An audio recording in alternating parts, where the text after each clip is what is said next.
Ah, the movie-going experience. We all know it. The feeling of dread that comes when you sacrifice $20 for popcorn that's more cardboard than edible, soda that's flatter than an unpopular girl in high school, and a movie that makes you feel like you've just been sodomized by every producer in Hollywood. Yeah, the movie-going experience flat out sucks nowadays. But there was a time when Hollywood actually made movies that were worth paying money to see. One of those movies was Who Framed Roger Rabbit. This was a movie that held nothing back. It had underage smoking. It had racism. And it had upskirt shots. Yes, this movie had it all. With as great as this movie was, people knew that a game based on it was well on the way. And as long as a good developing company got behind it, the game would be a success. Unfortunately, the ones who got behind it was LJN, the genital herpes of the game developing world. And I know what you're thinking. Why would we want to watch this review, Overlord? The angry video game nerd already reviewed this. You're just a ripoff. For one, yes, I am a ripoff, and I wear that title with pride, damn it. And number two, I'm reviewing this because I played this game as a child and liked it. Oh yes, people. There was a time that I thought that a game made by LJN was good. This isn't just a review, folks. This is revenge. You play the game as Eddie Valiant, which is kinda weird since he doesn't even appear on the box cover. In fact, why the hell is Jessica Rabbit the main attraction on it? Anyway, since this game is being advertised as a detective game, it's time to do some clue hunting. What the hell? I died from having a flower pot fall on top of my head? Oh, and look at that. The wallet was right under the flower pot. That's a beginner's trap. Bullshit. What you do in the game is go from one random location to another, searching for items that might help you out later in the game. When you collect these items, you can access them by holding down the select button when you're at a building and search through them using the D-pad. Now that seems like an awful lot just to sort through your items. In The Legend of Zelda, all you had to do was press the start button and you could just set your cursor over the item you wanted. Fast and easy. Here, you have to go through one item at a time searching for the right one.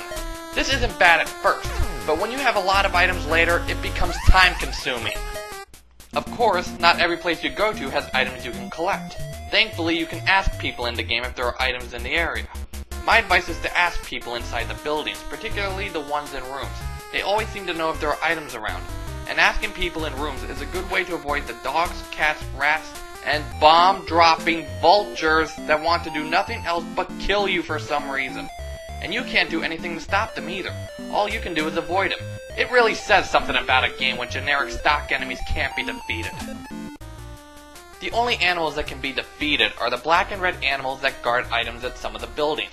And the way you defeat these enemies is unbelievable. You bribe them with food. Oh yeah, I'm feeling really empowered by this game. When you find a building that has something in it, you have to search in and around it. And if you can't find what you're looking for in plain sight, we go into the most boring aspect of the game, which is pretty much going to every single item in the entire building and searching it individually. You have to search the desks, the cabinets, the mice holes, even the garbage cans. You do that by going in front of the items, then press the A button to search them. But that's not enough. You have to be pressing the D-pad up and have Eddie walking right on it before you press the A button, or else he won't even register that you're looking for anything. And you'd think that it would be quick and easy to search everything. It's not, because then you have to wait for him to actually get done searching each item, which is shown in the word searching at the top of the screen. You know what I like to call this? Load time! They actually programmed load time in a cartridge game. What the hell were they thinking? It just makes looking for items much longer than it should. And you have to do this until you find what you're looking for, because sometimes you'll find a key item that you'll need to beat the game. And after you find all the items in a building, you know what you do then? You go back to looking for items in other buildings. This game is so friggin' repetitive. And sometimes you'll end up searching the same building more than once by accident, because each building in Los Angeles is painted in the same gray color. Not only that, these buildings are arranged in some of the most haphazard, retarded ways I've ever seen, making it easy for even long-time players to get lost. I should also tell you what you should be looking for in the game. The pieces of the will. Remember the will in the movie? The one that was drawn on by Roger making a poem for his wife? Apparently Jessica thought Roger's poem flat out sucked and tore it into 4 pieces. And now we need to find them and paste the will back together. I wouldn't mind doing this, but this didn't even happen in the movie. Then again, bribing rats with cheese didn't happen in the movie either. You can actually make this game go by a lot faster by finding Benny the cat. Actually, you'll have to find him in order to beat the game. When you find him, you can drive him and can go from one place to another pretty quickly. And if you get too far away from him, you can just call him to you by pressing the B button. Well, if you have to whistle. There's just one problem with this. The controls for Benny are horrible! You drive around in a third-person perspective, but the controls are designed as if you're driving in the first, so you'll constantly be making wrong turns. And to make things even worse, these controls are some of the loosest you'll ever find and makes controlling Benny almost impossible. It feels like Eddie decided to down a keg of beer before jumping in the driver's seat. Alright, let's just check this. Bullshit! Did you see that? That man was placed right where he could just kill me the second I stepped near the building.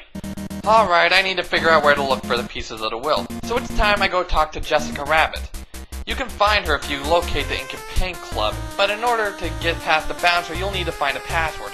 If you have the password, just go and speak to the bouncer and he should let you— OH MY GOD! You can get hints where to find the will by talking to Dolores, Jessica, and Baby Herman. If you give them what they want, they'll give you a hint where to find a piece of the will. Although, to be quite honest, their tips really don't help that much, since it's mostly like, a piece of the will is hidden in Toontown, or is hidden in Los Angeles. Yeah, thanks a lot, Jessica. That really narrows it down. Couldn't have done it without you. You dumb stripper. Actually, getting hints from these characters is completely unnecessary. Here's why. The game's layout can be broken into 4 sections.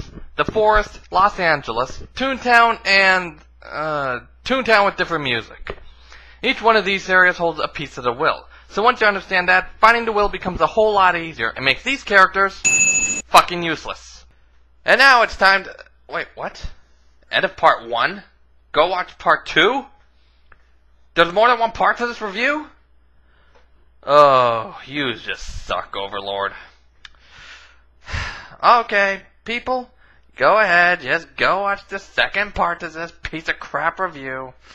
Although, to be fully honest, I just 1-star this video and be done with it. God damn it.